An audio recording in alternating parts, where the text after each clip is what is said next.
Dice, un semáforo que pesa 122 newton cuelga de un cable unido a otros dos cables sostenidos a un soporte como en la figura, la que está ahí. Los cables superiores forman ángulos de 37 y 53 grados con la horizontal. Estos cables superiores no son tan fuertes como el cable vertical. O sea, estos cables de acá no son tan fuertes como este cable vertical. Y se romperán si la tensión en ellos supera los 100 newton. Recuerden que la tensión es la fuerza que se está ejerciendo sobre una cuerda. ¿El semáforo permanecerá colgado en esta situación o alguno de los cables se romperá? Interesante pregunta. Entonces lo que tenemos que identificar es, ya está el dibujo dado, sino hacer el diagrama de lo que está ocurriendo en el dibujo. Y luego de eso tenemos que identificar que lo que tenemos que buscar es la tensión 1 y la tensión 2 y ver si son mayores o iguales a 100 newton. En tal caso se rompería, si son mayores. Paso 2. ¿Dónde ponemos el sistema de referencia? El sistema de referencia que nos conviene es sobre dónde están interactuando todas las fuerzas, que sería acá. Aquí están interactuando todas las fuerzas. Entonces lo que vamos a hacer es dibujar nuestro diagrama de cuerpo libre acá, con ejes perpendiculares. Y ahora sí nos damos cuenta que sobre ese punto que yo dibujé están interactuando ciertas fuerzas. Y las vamos a anotar. Por un lado está la tensión 3. ¿A quién correspondería esta tensión que está en esta cuerda? Entonces vemos acá que esta primera fuerza, no se nota mucho este color, ahora sí, que esta fuerza que está interactuando acá va a estar dada por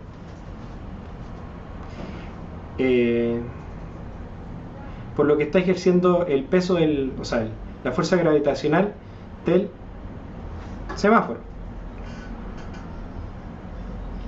Entonces por acá vamos a tener FG, que apunta hacia abajo, que es la fuerza gravitacional del semáforo. Por otro lado vamos a tener esta fuerza que actúa por acá, que es la fuerza de la tensión 1, y por acá tenemos la otra fuerza, que es la fuerza de la tensión 2. Ahí se nota.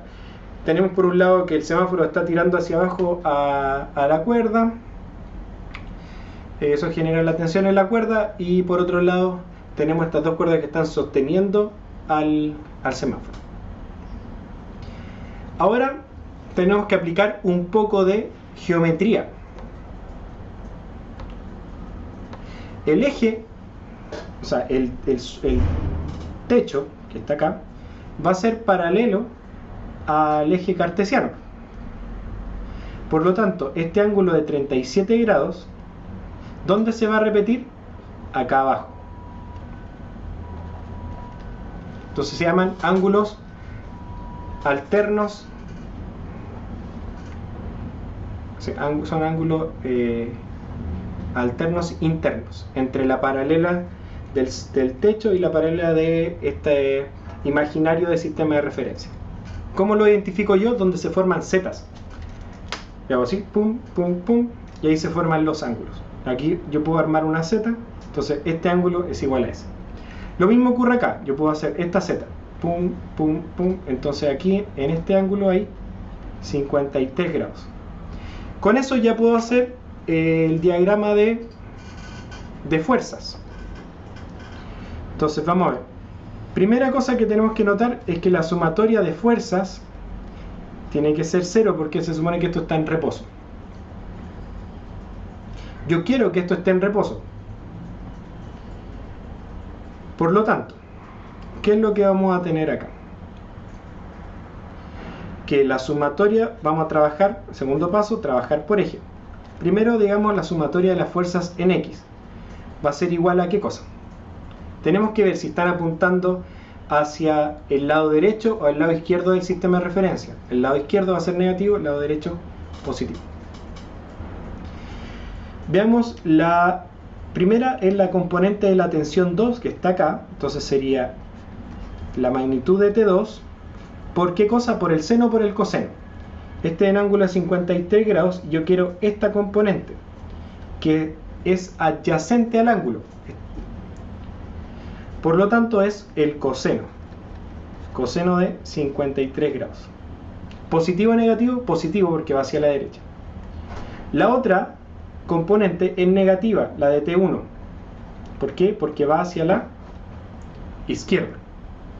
Entonces sería menos la magnitud de T1 por el seno o el coseno. El coseno, ¿por qué? Porque es adyacente al ángulo. Coseno de 37 grados. Y eso tiene que ser igual a 0. Por otro lado, tenemos que la sumatoria de fuerzas en I va a ser igual a ¿qué cosa? Hacemos la misma descomposición. Entonces, T1 y T2 tienen una componente en el I que es positiva. Fíjense, las dos apuntan hacia arriba. Entonces va a ser T1 por el seno. ¿Por qué por el seno? Porque es opuesto al ángulo. Si yo veo esta magnitud de acá, es la misma que esta aquí. Entonces esta es T1 en I. Y es opuesta al ángulo 37 grados, por eso es seno. T1 seno de 37 más, que la otra T2, también junto hacia arriba la componente, seno de 53. Y nos falta otra fuerza más. ¿Cuál? Esta de acá, FG, la fuerza gravitacional. Menos la fuerza gravitacional. Y eso tiene que ser igual a 0. Esto nos va a dar un sistema de ecuaciones entre T1 y T2, que son las dos incógnitas. Las dos están igualadas a 0. Entonces tengo un sistema de ecuaciones, tengo dos ecuaciones y dos incógnitas. Lo único raro es que tengo seno y coseno, pero lo pueden calcular y les van a dar numeritos. Pero calcúlenlos al final. Entonces la tarea de ustedes es resolver este sistema de ecuaciones.